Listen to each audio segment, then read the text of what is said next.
All right, so the very last view we need to make is the view for the actual profile. So right now we've been making the views for sort of the internal dashboard where you can manage your profile and your links.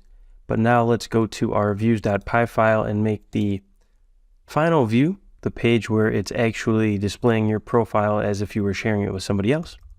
So we could make this a class-based view or a function-based view, but we'll just make this a function-based view to see how you can use either. And so we will say def, and then we can name the function profile view, and we take in the request, and we're also going to take in the profile slug.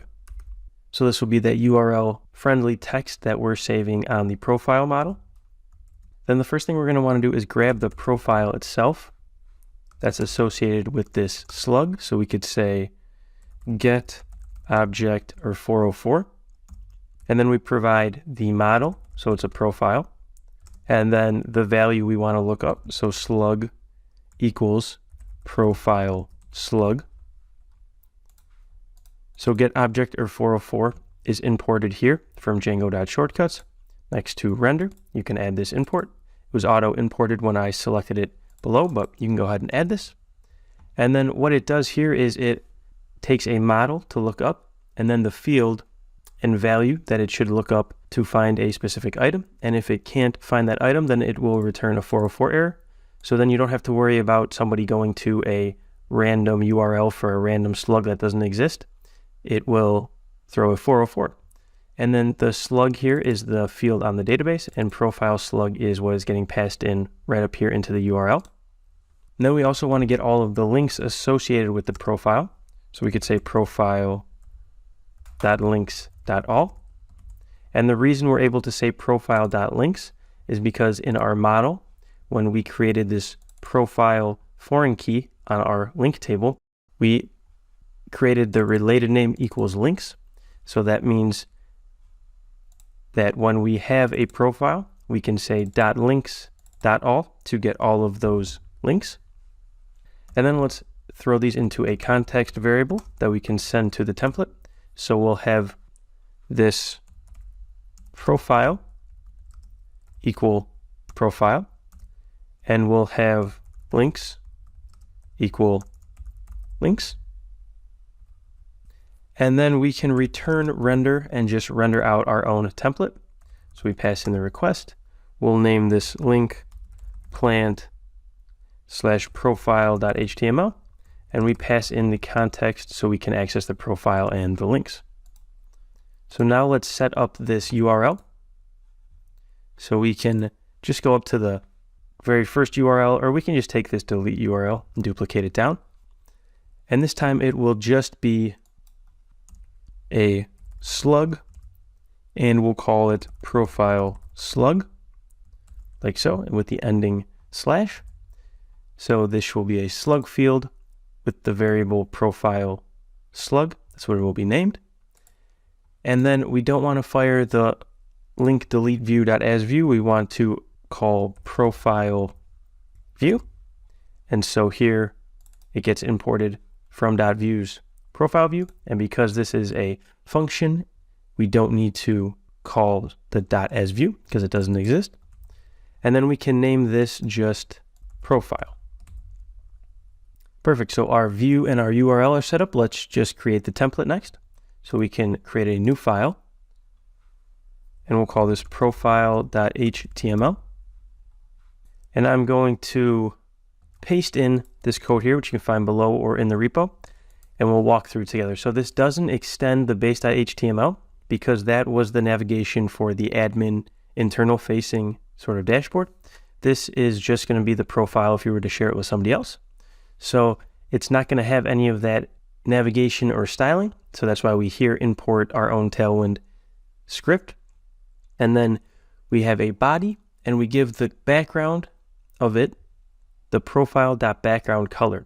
So you can inject these template variables into these strings. And so here we're able to define this class dynamically. So if I selected green as my background color, then it would be BG-green-300. If you put yellow, it would be yellow, etc.